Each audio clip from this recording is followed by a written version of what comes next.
It happened again. Different person, different circumstances, different details, same pattern. And somewhere in the exhaustion of recognizing it, again, a question surfaces that is harder than all the others. Not, why do they do this? But why do I keep finding them? The question of why we keep attracting the same type of person is one that psychology has been circling for over a century. The popular explanations are familiar: attachment styles, trauma bonds, the repetition compulsion, the idea drawn from Freud and elaborated by many since, that we are drawn to what is familiar, even when what is familiar is painful. All of this is true, but it addresses the mechanism without addressing the deeper question. The deeper question is not how the pattern operates, it is what it means. Carl Jung, whose work sits in fascinating parallel with Stoic philosophy despite arriving from a completely different tradition, had a specific answer. And Marcus Aurelius, writing in a Roman military camp 1700 years before Jung was born, had arrived at a related one.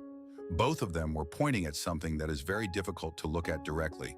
The pattern, they would both suggest, is not primarily about the other person at all.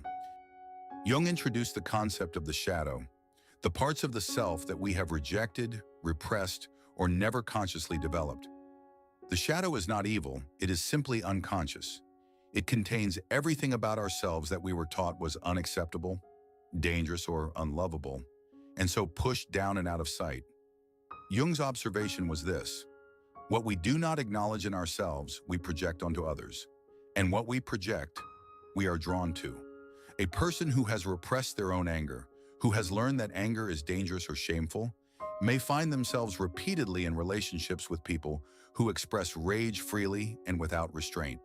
They are, in some sense, encountering their own rejected quality, played back to them at full volume by someone else. A person who has never permitted themselves to be selfish, who has made selflessness an identity, may repeatedly encounter people who are entirely self-serving. The complement, the shadow figure. Now, the Stoics did not have Jung's vocabulary, but they had their own version of this insight. Marcus Aurelius writes, "Look within. Within is the fountain of good, and it will ever bubble up if thou wilt ever dig." And more pointedly, if someone is able to show me that what I think or do is not right, I will happily change.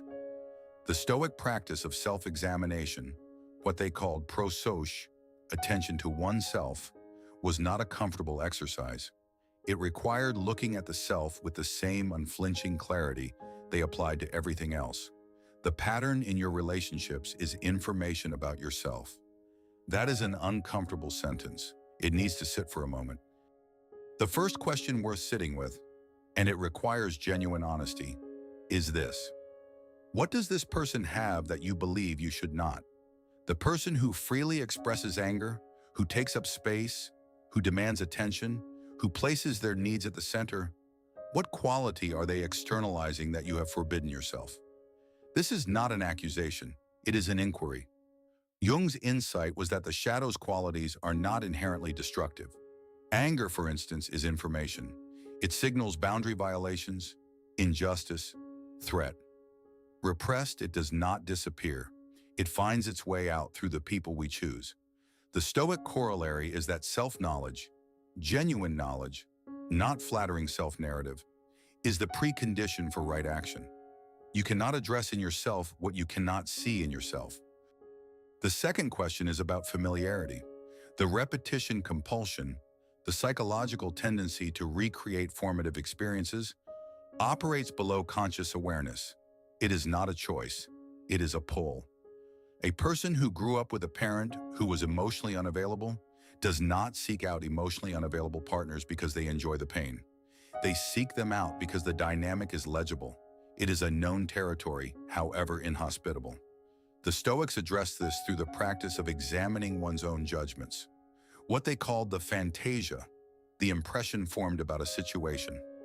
Marcus Aurelius notes that what disturbs us is never the event, but the judgment we place on it. And judgments formed in childhood, particularly about love, safety, and what we deserve, can operate as background assumptions for an entire life, never examined, never questioned. The question to ask, the Stoics would say, is not, why does this keep happening, but what judgment am I carrying that makes this outcome feel inevitable? This is perhaps the hardest of the four questions. Epictetus was direct on this point in a way that can initially feel harsh. No man is free who is not master of himself. The toxic person in your life, the one who drains, manipulates, diminishes, is not operating in a vacuum. They operate in a relationship that has a set of implicit rules, and those rules were negotiated, whether you noticed or not. What is permitted in that relationship? What behaviors have been allowed to continue without consequence? What have you absorbed, rationalized, minimized? This is not blame. Responsibility and blame are different things. Blame is backward-looking and punishing. Responsibility is forward-looking and useful. If you can identify what you have permitted, what rules you have allowed to be written, you have identified something you can change. The fourth question is the one people most rarely ask.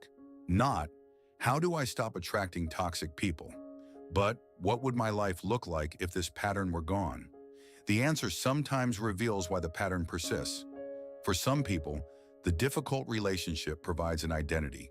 The long-suffering person, the one who fixes others, the one who is needed.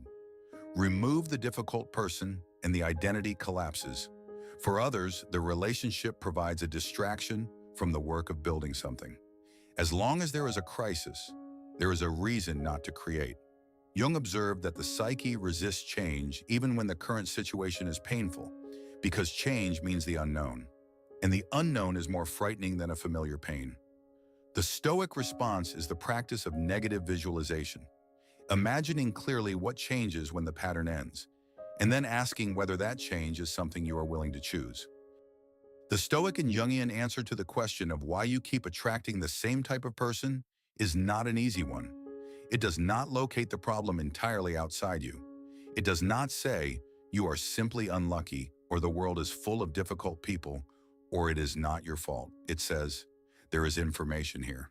And the most useful thing you can do with that information is look at it directly, not with judgment, with prosauce, with the honest, patient attention to self that both traditions recommend. What are you projecting?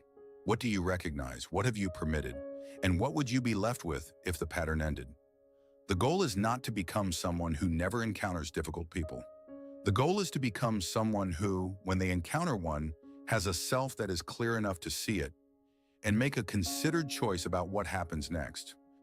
Marcus Aurelius spent decades surrounded by people who wanted things from him, who flattered him, deceived him, maneuvered around him. He did not solve this by finding better people. He solved it imperfectly, daily with effort, by knowing himself more clearly than those people did. The self you know cannot be easily manipulated. The self you do not know will keep meeting the same strangers. If this essay has opened a door you want to walk through more deliberately, if the patterns we have discussed today feel like something worth examining with proper support, BetterHelp connects you with licensed therapists online on your schedule. Click the link in the description.